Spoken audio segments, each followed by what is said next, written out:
और संधू साहब, आप ये सारी दलीलें सुन रहे हैं, आपको क्या महसूस हो रहा है भाई? क्या एक नियत, एक इंटेंशन वो कहीं फील हो रही है आपको कि शहीद भगत सिंह को पाकिस्तान में उसी नजर से देखा जाए जिस नजर से हिंदुस्तान में देखा जा रहा है? वो नियत आपको सुनाई या दिखाई पड़ रही है क्या? मैं तो आपके माध्यम से जो आपने सवाल करे, बहुत ही अच्छे सवाल करे, और आपके जो सवाल थे आज वो हर हिंदुस्तानी के मन के सवाल थे जी। और मैं ये भी मानूंगा कि जो पाकिस्तान में भी जो प्रोग्रेसिव लोग या सिविल सोसाइटी के लोग हैं जो पाकिस्तान को तरक्की में देखना चाहते होंगे, उनके मन के भी यही सवाल थे। तो जो पॉलिटिकल रिप्रेजेंटेटिव पाकिस्तान की तरफ से आ रखे हैं, मैं तो उनसे यही कहूँगा कि सबसे पहले तो जो कोर्ट में टिप्पणियाँ की गई है उसको एक्सपेल किया जाए, विधा की यहाँ से पॉजिटिविटी दिखे। जो इस तरह की अगर टिप्पणी हुई है उनकी सरकार की नुमाइंदगी की वजह से, तो सबसे पहले तो कोर्ट से उसको एक्सपेल करें। और देखिए, मैं यही कहूँगा कि भगत सिंह जी की यादगार बनाना पाकिस्तान के लिए, खुद के लिए अच्छा है। बिल्कुल। हिंदुस्तान में तो भगत सिंह जी की यादगारें हैं, हिंदुस्तान में तो शहीदों की यादगारें हैं, तभी आप देखिए आज हम दुनिया के किस मकाम पे खड़े हैं। हमने अपने शहीदों को, अपने इतिहास को, अपनी हिस्ट्री को अपने अंदर संजो के रखा हुआ है।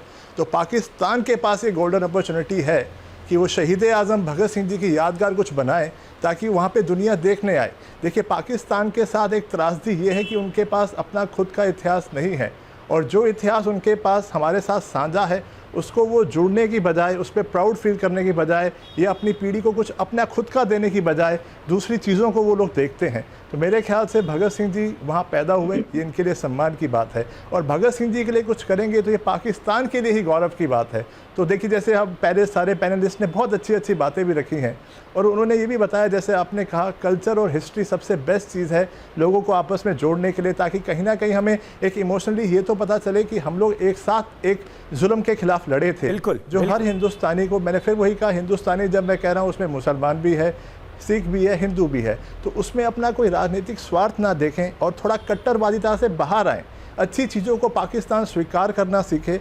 और जो पॉलिटिकल नुमाइंदे यहाँ पे पाकिस्तान से आए हैं, मैं तो उम्मीद करूँगा, आशा करूँगा कि शायद जैसे आज हमें ये खबर देखने को मिली है, शायद 4 दिन के अंदर, हफ्ते के अंदर हमें ये खबर देखने को मिले कि उस शादमान चौक का नाम भगत सिंह जी के नाम पे रखा गया है और वहाँ पे उनका स्टैचू लगाया गया है, तब मैं मानूंगा कि उनकी कोई पॉलिटिकल विल पावर थी। क्योंकि भगत सिंह के योगदान को समझने के लिए कोई रॉकेट साइंस नहीं चाहिए हमें। बिल्कुल सही बात है। हाँ, कोई रॉकेट साइंस नहीं हमें चाहिए। इरशाद साहब, क्योंकि पूरी करोड़ों लोग आपको आज देख रहे हैं, हिंदुस्तान में भी लोग आपको देख रहे हैं, पाकिस्तान में भी लोग आपको देख रहे हैं। आपके पास एक अच्छा मौका है हिंदुस्तान और पाकिस्तान के अंदर एक करने का। जी, शहीद भगत सिंह के ग्रैंडसन को सुन रहे थे आप इरशाद साहब, उनकी बातें आपने सुनी, जवाब? मैं ये कहूंगा, देखें, पहले तो यह है कि पाकिस्तान में स्टैचू किसी का भी नहीं लगा हुआ, किसी भी शहीद का, किसी का भी। हाँ, एक यादगार जरूर बनेगी। मैं ये कह रहा हूं कि मेरी वजीर आला मरियम नवाज शरीफ साहबा की ख्वाहिश है, देखें, ये अगर कोई बनाने जा रहे थे तो हुकूमत पाकिस्तान, हुकूमत पंजाब ही बनाने जा रही थी उनकी यादगार। अगर किसी वकील ने या किसी ने जाके आर्गूमेंट अदालत में किए हैं तो उसकी अपनी जाती राय है, मेरी हुकूमत पंजाब की राय नहीं है। हुकूमत पंजाब तो बनाने जा रही है, उसको रोकने की कोशिश की जा रही है। इसका मतलब यह है कि हमारी हुकूमत पंजाब तो ये चाहती है कि यादगार बने। हम यादगार बनने से पाकिस्तान का या पंजाब का क्या जाता है, लेकिन एक यादगार जिन लोगों ने कुर्बानियां दी उनकी बननी चाहिए। मैं भी कह रहा हूं आपके चैनल पे, मेरे पूरे पाकिस्तान के, पंजाब के लोग भी ये कहेंगे, और हम लोग ऐसे नहीं है जैसा आप करते हैं। ठीक है खान साहब, आप कह रहे हैं हम मान लेते हैं, लेकिन ये सिर्फ आपके कहने से तो नहीं हो जाएगा। एक्शन में वो चीजें नजर भी आनी चाहिए जिसका जिक्र संधू साहब भी कर रहे थे। रजा खारल साहब, मुझे ये बात बताइए, जो लोग अपोज कर रहे हैं ना लाहौर में, जो संगठन अपोज कर रहे हैं इस बात का कि भगत सिंह चौक नाम ना रखो, भगत सिंह की मूर्ति ना लगाओ, उनकी तरफ से एक और दलील ये दी जा रही है क्योंकि वो नास्तिक थे, वो एथिस्ट थे भगत सिंह, इसलिए उनकी मूर्ति नहीं लगाई जा सकती। ये पाकिस्तान में चलेगा नहीं। क्या ये भी एक बड़ी वजह है जिस बात से थोड़ा कन्नी काटते हुए खान साहब नजर आ रहे हैं और सच्चाई बयां करने के लिए तैयार नजर नहीं आ रहे हैं? रजा खारल साहब, क्या ये भी एक दिक्कत है? ये डेफिनेटली जो अपोजिंग साइड्स होती हैं बाज दफा वो ज्यादा वायलेंट होती हैं या आवाज ज्यादा बुलंद होती है, लेकिन ये कि लाहौरियों की, जहां तक मुझे पता है या मैं ऑब्जर्व करता हूँ, एक बहुत बड़ी तादाद ये चाहती है कि ये यादगार बने। और डेफिनेटली ये एक फ्रेगमेंट होता है सोसाइटी का, चाहे वो पाकिस्तान हो, इंडिया हो, कहीं ना कहीं ये जो शिद्दत पसंदी होती है उसकी वजह से नुकसान तो होते हैं। लेकिन इसका मतलब ये नहीं कि ये नहीं बनेगी इंशाअल्लाह। और दूसरा ये कि मैंने जैसे कहा कि लाइलपुर में, जड़ावाला में भगत सिंह के जो घर था उसको तो नेशनल हेरिटेज के तौर पर तस्वुर किया जाता है, यानी, और ये भी पॉजिटिव एक साइड है, और आगे जाके भी इंशाल्लाह ये पॉजिटिव आएगा। अच्छा रजा खालिद साहब, इसी से रिकॉग्नाइज करेंगे और नेशनल लेवल पे करेंगे। इसी से जुड़ा एक सवाल है कि क्या इस सबके पीछे कहीं वो सोच तो नहीं है कि अपने लोगों को, अपने मुल्क को वो रूट्स बताएं जहां से हम निकले हैं, और इससे दिक्कतें वहां की सोसाइटी में पैदा हो, क्योंकि बहुत सारे लोग हैं जो हिंदुस्तान से अपने रूट्स को दिखाना, जोड़ना, बताना ही नहीं चाहते हैं।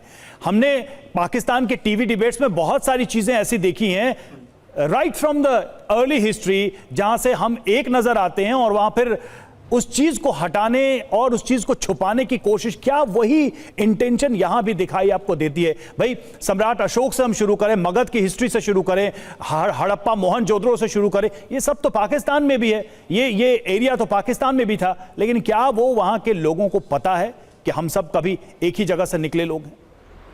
अच्छा, ये चूंकि प्रोपेगेंडा पाकिस्तान बनने के बाद इतना ज्यादा हुआ कि वो हिस्ट्री का पक्ष जो, जिसको आप कहते हैं यानी इंडियन हिस्ट्री, या जिस लैंड से हम ताल्लुक रखते हैं, वो किसी हद तक उतना प्रमोट नहीं हुआ जितना होना चाहिए था।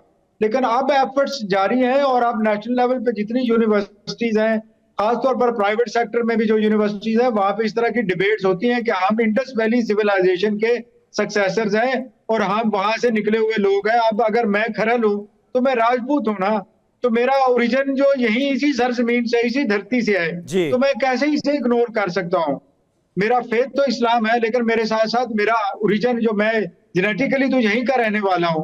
तो अब ये चीजें डिस्कस हो रही हैं और अब ये चीजें इंशाल्लाह आगे बढ़ेंगी, और यही दिस इज द ट्रूथ। उम्मीद की जा सकती है। लेकिन ओम जी उपाध्याय साहब, अभी जो कुछ होता हुआ हम देख रहे हैं पाकिस्तान में, उसको देखकर तो सिर्फ और सिर्फ निराशा, डिसअपॉइंटमेंट ही होता है। रूट कॉज आपके हिसाब से क्या है? नहीं, बहुत सारी चीजें बेहतर भी हो रही होती है।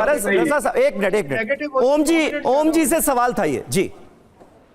जमील जी, बहुत अच्छा प्रश्न है ये। अभी ये साहब बता तो रहे हैं, वहां से जो जुड़े साहबान हैं कि वहां हिस्ट्री और कल्चर से जोड़ने की कोशिश हो रही है, वास्तव में हुई नहीं। वहां पे हिस्ट्री और कल्चर से पूरी तरह से काट दिया गया, क्योंकि जब भी पाकिस्तान में ये बात होती तो उनकी शुरुआत इंडस वैली सिविलाइजेशन से ही होती। उनकी शुरुआत चूंकि पश्चिमोत्तर प्रांतों में ही सारे वेदों की रचना हुई, तो वेदों को बताना पड़ता। इसलिए जो भी रूट का जो उपजा है, ये जो पाकिस्तान की ये मूल समस्या है कि उनको उसके इतिहास और संस्कृति से पूरी तरह से काट दिया गया। इसलिए वहां सिलेबस अभी स्वीकार किया ही जा रहा है कि स्कूल्स के सिलेबस नहीं तैयार किए गए, और वहां पे ठीक तरीके से बच्चों को उनके रूट्स, उनकी जो ओरिजिन है, उनका जो गौरवशाली इतिहास है, वो नहीं बताया गया, क्योंकि वो इतिहास पूरी तरह से जुड़ता भारत से, वो इतिहास पूरी तरह से जुड़ता हमारी धर्म और संस्कृति से। सनातन भी समझाना पड़ता, वैदिक संस्कृति। बिल्कुल, ये बहुत बड़ा फ्लॉ है, ये बहुत बड़ा फ्लॉ है दो देशों के बीच अमन और शांति करने के रास्ते में। सुशील कुमार जी, क्या ये सब कुछ बहुत प्लान्ड दिखाई देता है आपको?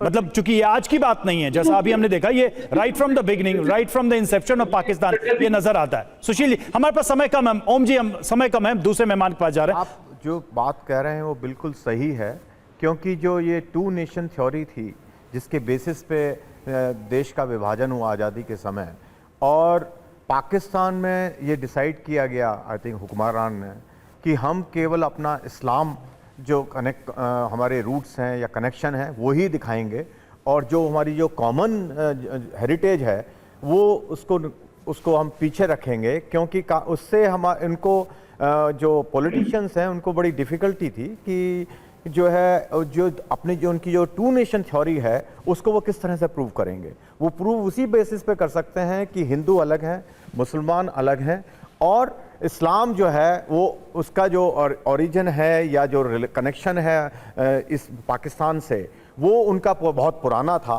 तो इसलिए जानबूझ करके ये कोशिश की गई, जैसे अभी जो डिबेट चल रही है उसमें भी इनडायरेक्टली एडमिट किया गया कि जो हमारी रूट्स हैं, क्योंकि हम सभी एक जगह से हैं, लेकिन उसके बारे में हम जो है डिबेट नहीं करते हैं, ना ही उसको पढ़ाया जाता है। अब प्राइवेट जो यूनिवर्सिटीज़ आ रही हैं उनमें डिबेट हो रही है, तो उन्होंने इनडायरेक्टली बिल्कुल एडमिट किया कि जो है ये इंटेंशनल किया गया है ताकि उनको टू नेशन थ्योरी को उसको प्रूव करा जा सके। तो ये एक पॉलिटिकल डिसीजन लिया गया पाकिस्तान में, जिसका ये नतीजा जो अब जैसे भगत सिंह जी के साथ में जो उनके बारे में इस तरह बिल्कुल बिल्कुल सही आपने सिंघल साहब ये बात कही। और इरशाद अहमद खान साहब हमारे साथ इस डिबेट में मौजूद थे, पाकिस्तान की रूलिंग पार्टी को रिप्रेजेंट कर रहे थे, और उन्होंने ये भरोसा दिलाया है कि इस गलती में सुधार किया जाएगा। और वो खुद ये चाहते हैं, उनकी पार्टी ये चाहती है, उनके नेता ये चाहते हैं कि भगत सिंह के नाम पर यहां पर चौक बने। लेकिन ये याद रखिएगा इरशाद साहब कि जो देश अपने इतिहास को भुला देता है उसका भविष्य भी बर्बाद हो जाता है, और वो बर्बादी आज पाकिस्तान में नजर भी आती है। तो हम चाहेंगे कि ये गलती आप जल्द से जल्द सुधारें। बहुत बहुत शुक्रिया तमाम खास मेहमानों का करना चाहेंगे हमारे साथ इस बातचीत में जुड़ने के लिए।